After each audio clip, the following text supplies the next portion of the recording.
I'm here with Olivia Clark, who was project manager for 2 years on the Bible project. Olivia, can you tell me what it was like when you first started?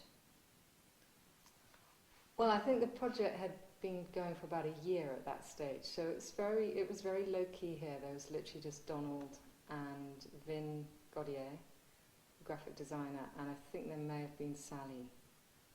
And that was it. So it was just those kind of early stages. I think Vin had been planning the graphics for some time, wondering if the project was ever going to get started.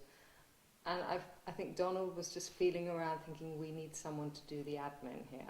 And really that's where I came in. But it was very early days when I actually arrived on the job, and it seemed a little bit unorganised at the time, and nobody really quite knew where they were heading at that stage. It was very new.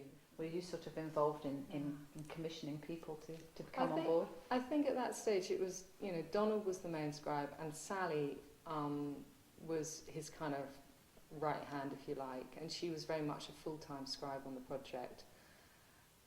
And at that stage, Donald was coming up with names of a team. He was kind of forming his team and approaching people to say, would you be interested in being on this project? And I remember Sue Houghton worked on the project, and Brian Simpson at the time when I was on the project.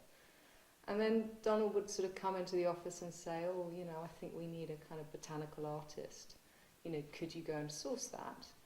And I did have 2 years at art school myself, so I just approached some, art schools in London and probably the Natural History Museum, and, sounded out and said we needed a natural history botanical artist, and that's how we came up with Chris Tomlin. And then I introduced the project Aidan Hart, who is someone who I had met completely independent of the project about probably a year before I actually came here. And I used to go to an ecumenical retreat centre called the Rowan Tree Centre, and I went there for many years, and one of the retreats I went on was to Aidan's hermitage. Mm-hmm. And we went as a group, small group, to this incredible... Have you ever been to it? Do you know the hermitage? Okay, no, so I haven't. I mean, this, tiny hermitage where he was, an icon painter, painting these beautiful, beautiful icons. And in those days, he was a full-on monk, and he took us into this...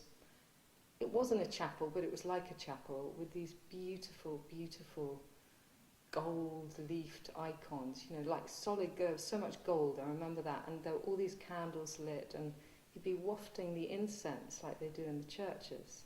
I think he was doing that. That's my memory. Extraordinary. And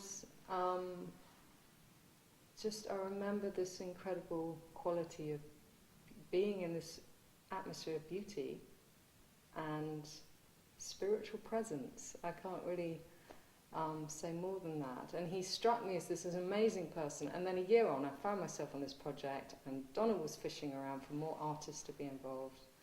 And I just mentioned his name, and I said, he's an orthodox icon painter, very traditional, completely different to your style, but I think you should meet him.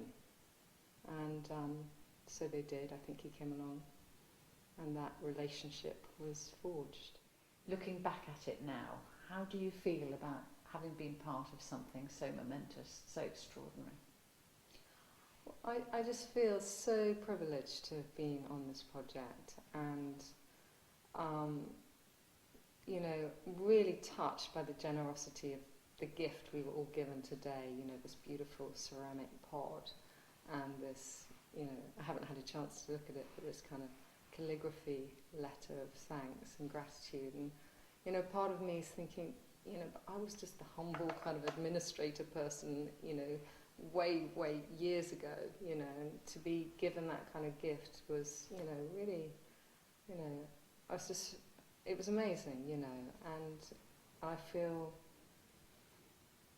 just really privileged to have been part of this project.